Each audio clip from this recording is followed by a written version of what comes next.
I know why you clicked on this video. Yeah, the title and thumbnail are correct. I think Aman's overrated. It's time for luxury properties to start installing bidets. Actually, I think it's time for America to start installing bidets, but that's a topic for another video. And you might think I'm weird for wanting hotels to install bidets, but I'm really not. I'm really not the only luxury traveler that wants this. There's a lot of luxury travelers that want bidets to be there, especially people who've gone to Asia and came back. And they don't even just say, oh, I want bidets, I wish we had bidets, I miss them in Japan. No, they take the action to go on Amazon.com, they go to Toto, and they go and buy the bidets and start installing them inside of their own homes for as little as $100. Not an ad, by the way. Like, I already know what you're thinking. I hate bidets, I don't want them in my hotels. Well, you don't have to use them. You can just sit there and use the toilet paper that they already have and then just not touch the buttons that are over there. You really don't have to touch the buttons there if you don't like them. But for me and the bidet lovers, I think that luxury properties should start installing bidets. Because I go to your bathroom and you have single ply toilet paper in there and you're charging me $1,200 a night for no reason. And it doesn't matter what hotel, I'm not gonna lie. And that is its own issue. Let's make this a 2-in-1 issue. Why don't hotels have like good toilet paper like Charmin? Like, I'm in my house, I got 4-in-1 Charmin, but if I go down to St. Regis, Chicago, then why am I having 1-ply toilet paper? Like, doesn't that makes no sense? You're telling me you charge $1,000 a night, but you can't even put normal toilet paper in the damn rooms? Are you kidding me? I'm not gonna lie. No matter how many times I wipe my butt when I go to a public restroom in the States, it just never feels clean. It never feels clean, and I know I'm gonna have people in my comments that are gonna be agreeing with me. Leave a comment below if you actually use bidets or not, and I'll also heart it as well if you do or don't use bidets. 4 nights is the best amount of time to stay in almost every location that you travel to. Whenever I travel somewhere for 3 nights, I always wish I stayed just a little bit extra, just for that one extra day. And when I go somewhere for 5 nights or more, I wish that I left a little bit earlier. If I'm there for 5 nights, I wish that I left like 1 day earlier. A really good example of the time that I stayed somewhere for way too long is Cabo. I think Cabo is a phenomenal 4-night destination, and I honestly wish that I left after 4 nights. I think there's really nothing else to do in many places after 4 nights, because you go somewhere and you explore and then you enjoy the luxury accommodation that you picked out and then you go home. But at the same time, if you go somewhere that's too short, you don't have enough time to even enjoy the luxury accommodation that you pay all that money for. So, for example, somewhere where I stay too short would be like Miyakojima, Japan. I only stayed there for 3 nights, and honestly, I really do wish I got that extra 4th night in there, because what I did, the way my time there was planned, was I landed, and by the time I landed, it was already 3 p.m. Then I had dinner, and then I went to sleep, and then I woke up, played a round of 18 of golf, and then by the time I was done with the golf game, it was already time for dinner. And then I woke up again, and only then did I get to enjoy the hotel. And then after that, it was time for departure. And I really, really, really loved that property. It was the Rosewood, Miyakojima. Another example of this would be Arizona. I went for my birthday last year in March to Arizona, and I stayed there for about 3 nights. But I do wish I stayed there for a little bit more just to really get to enjoy the hotel. The hotel that I was staying in was the Global Ambassador, by the way. Of course, there are a couple caveats to this rule, just like every rule. For example, anytime I want to ski, I think it's a 7 to 10 day trip. And anywhere that's hard to get to, I think is also a minimum 7-day trip.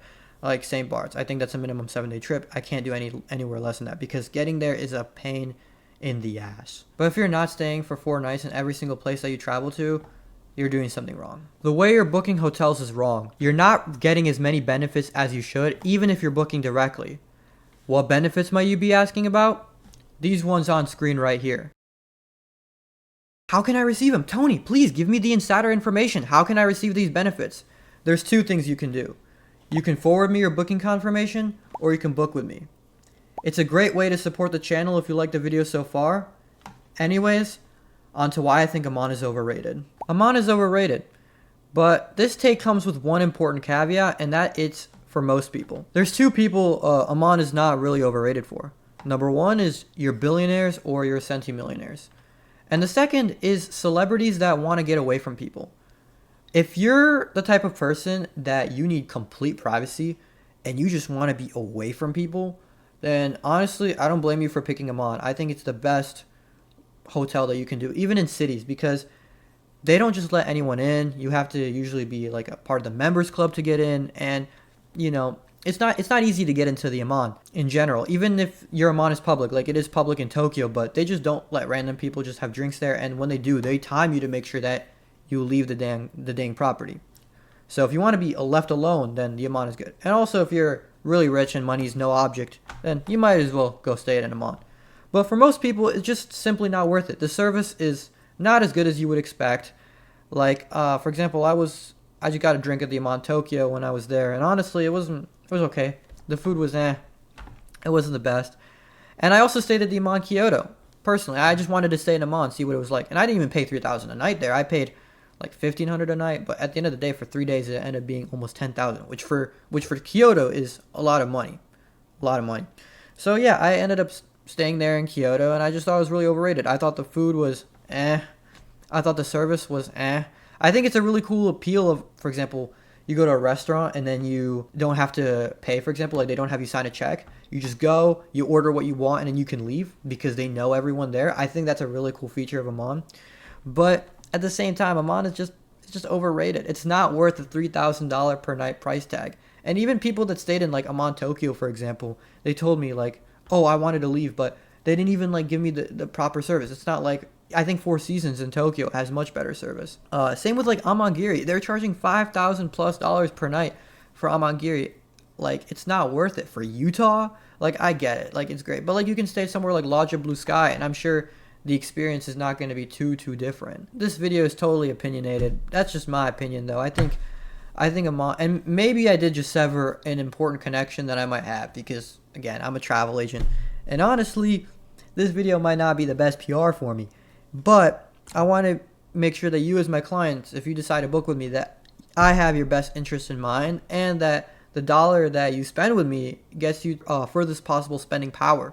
So, but Aman I think is really not the way to go. Of course, there are also another thing. There is a couple of Amans that I do think are really good. For example, the Aman New York I think is a phenomenal property if you can afford it. I think it's one of the best hard products that New York has. But every other Aman I really think is just not the best one to get. Especially Amman Tokyo. I think if you're doing Tokyo, I think like if you go to the Fat Travel subreddit, you'll see people raving about Amman Tokyo, being like, "Oh my God, it's the best product," but it's really not worth it. The difference between Four Seasons and Amman, there's actually no difference. I actually think getting a suite at the Four Seasons would actually be a better alternative than getting a standard room at the Amman. A suite at the Four Seasons would get you, like en-suite check-in. You don't even get en-suite check-in at Amman Tokyo, which in my opinion is crazy. Even in Amman Kyoto when I stayed, I didn't get en-suite check-in. I was checked in the lobby, which I think even like for a $3,000 a night room, I mean, it just gets to a point. Like I think if you want to stay at an Amman, there are many great boutique hotels that I could recommend to you. But I think Amman is just not a good chain unless you're one of the two people that I mentioned, and that's if you're a centimillionaire or a billionaire, or if you're a celebrity trying to get away. Because, you're not going to be bothered if you're at an Amman, and the people staying at Ammans usually don't want to be bothered as well.